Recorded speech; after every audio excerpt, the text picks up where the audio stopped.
हरे कृष्णा। दैनिक गीता पाठ अध्याय 3 श्लोक क्रमांक 26 से 30 तक श्लोक पठन एवं उसके ऊपर तात्पर्य के ऊपर चर्चा करेंगे।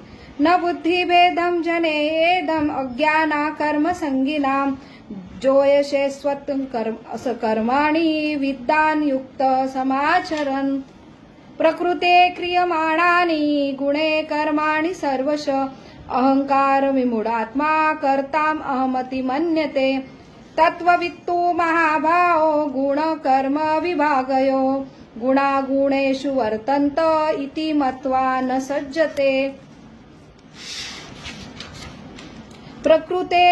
प्रकृतिर्गुण संभूढ़ा सजन्ते गुण कर्मसु तान् कृस्तान् विदोन्मन्दान् कृष्णन् विन्न विचालयेत् मयि सर्वाणि कर्माणि सन्न्यस्याध्या तत्मचेतसा निराशीर निर्मोह भूत्वा युद्धस्व विगतज्वर। हरे कृष्णा। तो यहाँ पे प्रकृति क्रियमाणानि अहंकार विमूढ़ात्मा, तो यहाँ पे भगवान कर्मयोग सबसे महत्वपूर्ण है कि हम जो ये जीवन में सबसे अपना महत्वपूर्ण कार्य जो है कर्तव्य है, हम कर्म से सारा जो कुछ है कि हम जीवात्मा है तो हमारा सबसे बड़ा स्वभाव है कर्म करना और हम कर्म के बगैर नहीं रह सकते हैं। लेकिन सबसे जरूरी है कर्म करते समय जो अलग अलग प्रकृति के नियम, अगर हम वो नियम के अनुसार अगर कार्य या कर्तव्य या कर्म नहीं करते हैं तो अलग अलग प्रकृति के नियम से हम दंडित किए जाते हैं और ये कर्म बंधन से फिर से ये जीवन में अलग अलग जो दुखों का सिलसिला और उसके बाद जीवन के उपरांत जन्म मृत्यु का ये श्रृंखला चालू होती है। इसलिए बहुत ही जरूरी है ये प्रकृति क्या है, प्रकृति के नियम क्या है, हम जीवात्मा कैसे कार्य करते हैं। तो यहाँ पे हम स्वतंत्र नहीं हैं क्योंकि हम अपने अनुभव से समझते हैं कि हम कितना प्रयास करते हैं, फिर भी हम बहुत सारे हमारे प्लान रचाते हैं और सारे प्लान जो है और उसके लिए बहुत ही मेहनत भी लेते हैं, लेकिन इसके बावजूद भी हर जो प्लान है वो यशस्वी होगा इसकी शाश्वती यहाँ नहीं है। तो फिर ऐसा क्यों है कि जैसे एग्जाम में सारे विद्यार्थी बैठते हैं लेकिन उतना ही प्रयास करते हैं और सामग्री भी एक ही रहती है और उसके बावजूद भी अलग अलग रिजल्ट क्यों होते हैं। तो इसलिए यहाँ पे ये समझना बहुत ही जरूरी है ये कर्म का सिद्धांत में कि भगवान कहते हैं अहंकार विमूढ़ आत्मा कर्ताम अहमति मन्यते। तो यहाँ पे कर्ता हम खुद है ये हमें लगता है, लेकिन ये अहंकार की वजह से लगता है और ऐसे ये जीवात्मा को यहाँ मूढ़ का अर्थ है मूर्ख। तो प्रकृति के जो 3 गुण है रजोगुण, सत्वगुण और तमोगुण, ये 3 गुणों के द्वारा हम नचाए जाते हैं। जैसे एक कठपुतली को नचाया जाता है वैसे जीवात्मा को नचाया जाता है, लेकिन वो सबसे जरूरी उसकी जो भोग वृत्ति है उसकी वजह से वो एक आवरण में जैसे भ्रम में डाला जाता है और वो अहंकार के वजह से जितना अहंकार है जीवात्मा को उतना ही जो भ्रम का आवरण गाढ़ा रहता है और उससे वो जीवात्मा कठपुतली के जैसे नचता है, लेकिन उसे लगता है कि हर कार्य जो मैं कर रहा हूं। तो यहाँ पे कर्मवाद और दैववाद, तो कर्म का अर्थ है कि मैं जो करूं ये मेरे हाथ में है और दैववाद का अर्थ है कि जो मेरे नसीब में होता है वो मुझे प्राप्त होता है।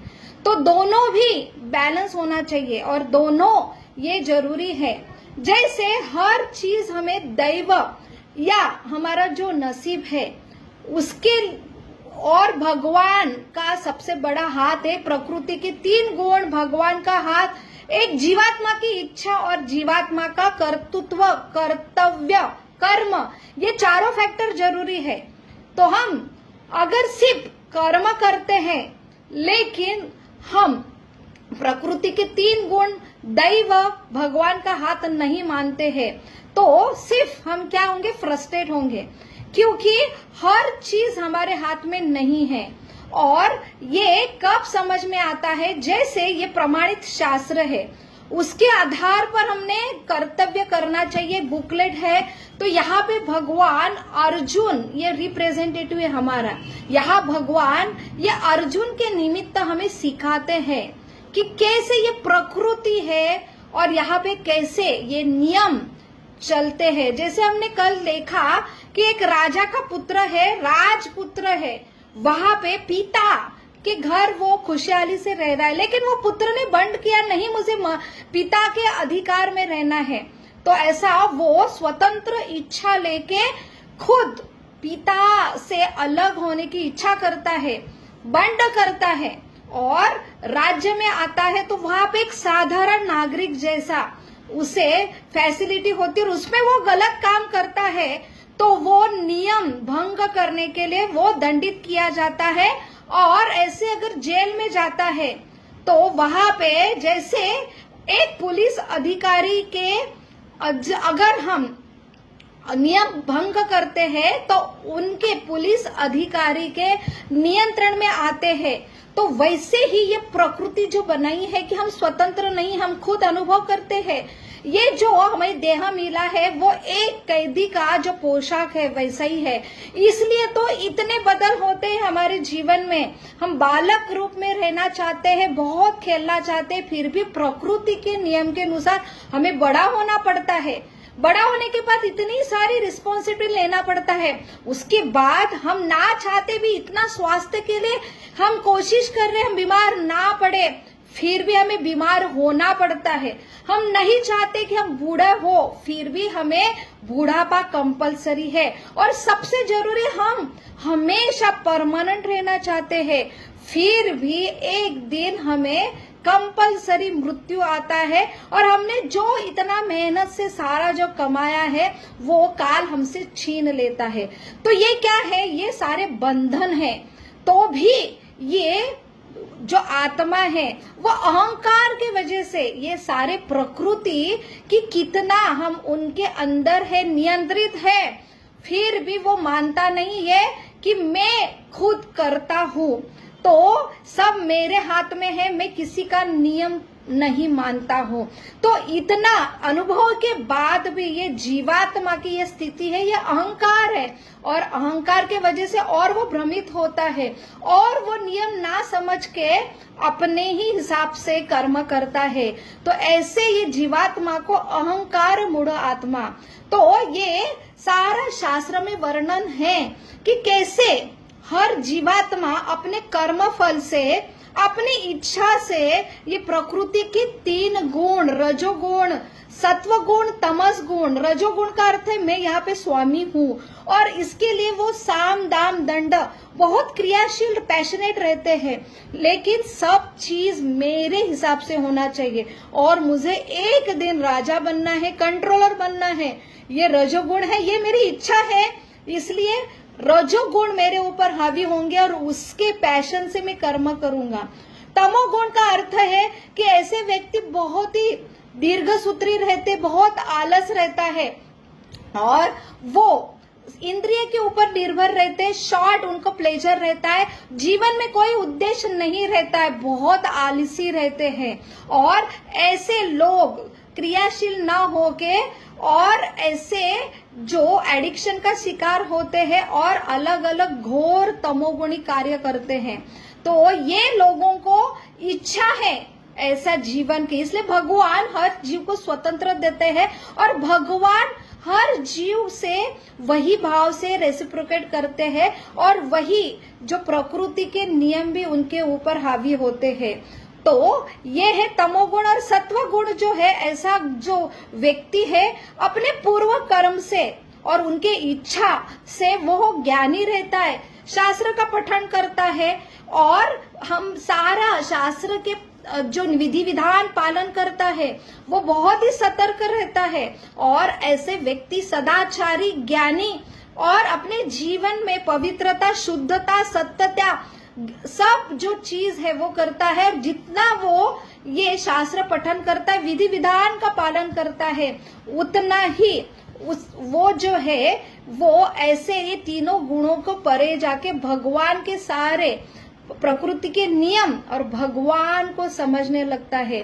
तो यहाँ पे ये जो स्थिति है, ये जो सत्व गुण की स्थिति है वो सबसे ऊंची है, लेकिन वो भी एक बंधन का कारण है। लेकिन ये सत्व गुण अगर व्यक्ति पालन करता है तो ये सारे प्रकृति के नियम और वो जन्म मृत्यु का श्रृंखला में कैसे इसमें पड़ा, ये समझना बहुत आसान होता है। इसलिए भगवान यत यत याचरति श्रेष्ठ, जो हमने पिछला श्लोक देखा कि लोग नहीं समझते अध्यात्म शास्त्र, और इसलिए कर्म को ज्यादा हम देखते हैं, कर्म ही पूजा है।